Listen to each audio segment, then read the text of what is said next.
বিশ্বকাপের নকআউট পর্বে চমক দেখানো মরক্কোর স্বপ্ন থামিয়ে দিল ফ্রান্স। 2026 ফিফা বিশ্বকাপের কোয়ার্টার ফাইনালে মরক্কোকে 2-0 গোলে হারিয়ে টানা আরেকটি সেমিফাইনাল নিশ্চিত করেছে দ্বিতীয় দেশের দল।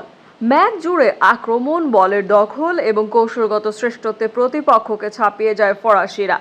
ম্যাচের শুরু থেকে আক্রমণাত্মক ফুটবল খেলতে থাকে ফ্রান্স। মিডফিল্ডে বলের নিয়ন্ত্রণ ধরে রেখে একের পর এক সুযোগ তৈরি করছিল তারা। মরক্কো অবশ্য নিজেদের পরিচিত সংগঠিত রক্ষণ এবং দ্রুত কাউন্টার অ্যাটাকের কৌশলেই খেলতে থাকে। প্রথমার্ধে গোলরক্ষক ইয়াসিন বুনু কয়েকটি গুরুত্বপূর্ণ সেভ করে দলকে ম্যাচে টিকিয়ে রাখেন। প্রথমার্ধের মাঝামাঝি একটি পেনাল্টি পায় ফ্রান্স, তবে কিলিয়ান এমবাপ্পে শেষ সুযোগ কাজে লাগাতে পারেননি।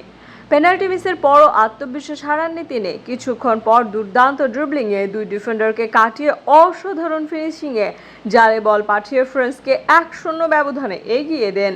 গোল হজম করার পর মরক্কো ম্যাচে ফেরার চেষ্টা করে। তারা আক্রমণের গতি বাড়ালেও ফ্রান্সের রক্ষণভাগ ছিল অত্যন্ত দৃঢ়।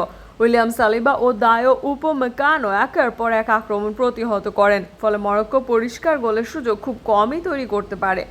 দ্বিতীয়ার্ধে মরক্কো সমতায় ফেরার আশায় আরও বেশি খেলোয়াড় নিয়ে সামনে উঠে আসে, আর সেই সুযোগই কাজে লাগায় ফ্রান্স।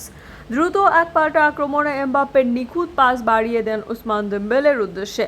সহজ ফিনিশিংয়ে ব্যবধান তখন 2-0 করেন দেমবেলে এবং কার্যত ম্যাচের ভাগ্য নির্ধারণ করে দেন।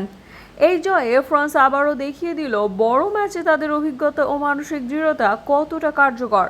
অন্যদিকে মরক্কো বিদায় নিল পুরো টুর্নামেন্ট জুড়ে তাদের লড়াকু পারফরম্যান্স প্রশংসা কুড়িয়েছে। এখন সেমিফাইনালে ফ্রান্সের সামনে অপেক্ষা করছে আরও কঠিন চ্যালেঞ্জ, যেখানে শিরোপা ধরে রাখার স্বপ্ন বাস্তবে রূপ দিতে চাইবে লে ব্লুজরা। Anika Hossain, sports FCB. আপনাদের মতামত আমাদের কমেন্ট সেকশনে জানিয়ে দিতে পারেন।